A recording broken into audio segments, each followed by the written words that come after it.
37 halaman. Jadi kitab Dia Ulami ini tengah malam oleh Habib Umar memanggil muridnya.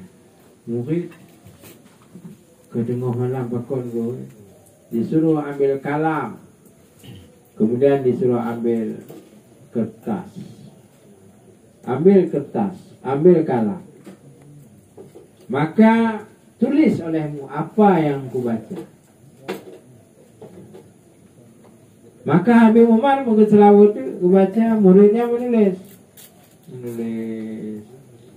Habib Umar menulis ini dengan dituntun oleh Rasulullah. Maka yang kita bacanya kon selawat asal-asalan, kon selawat karangan biasa, tapi ini adalah hasil daripada riyadhah, daripada ulama yang beliau sudah terbuka pintu kasyaf. Jadi ubina wali yang zahir saat sekarang ini itulah Habib Umar, dan beliau berada di Yaman. Maka insya Allah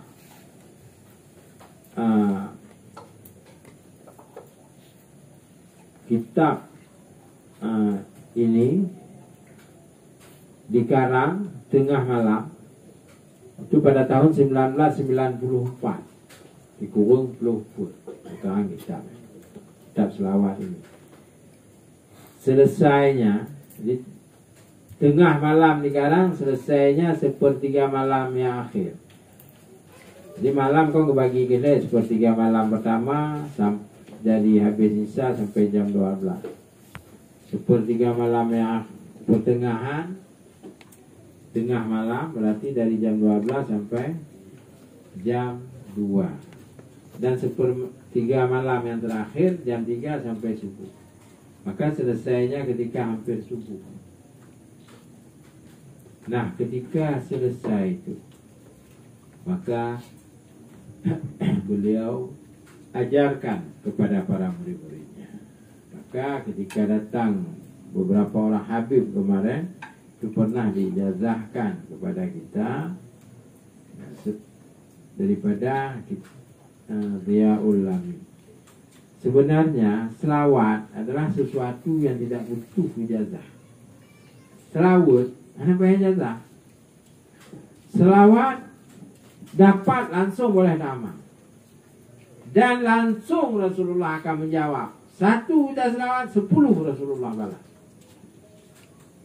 Dan tidak ada penghalang, hanya puyo. Oh enggak sampai. Oh sedang ria pun sampai selawat. Nah, kita tanya sama si Ria, ada sampai selawat kamu? Jadi kalau istri kita Ria namanya, dia jawab enggak tahu. Nah, sampai kita bilang. Jadi kalau yang bukan Ria, tak mau aja. Sampai selawat dalam keadaan bagaimanapun. Sebab Nabi mengatakan, sallu alayya walau kana riya. Jadi sampaikan selawat, bacakan selawat walaupun kamu ria.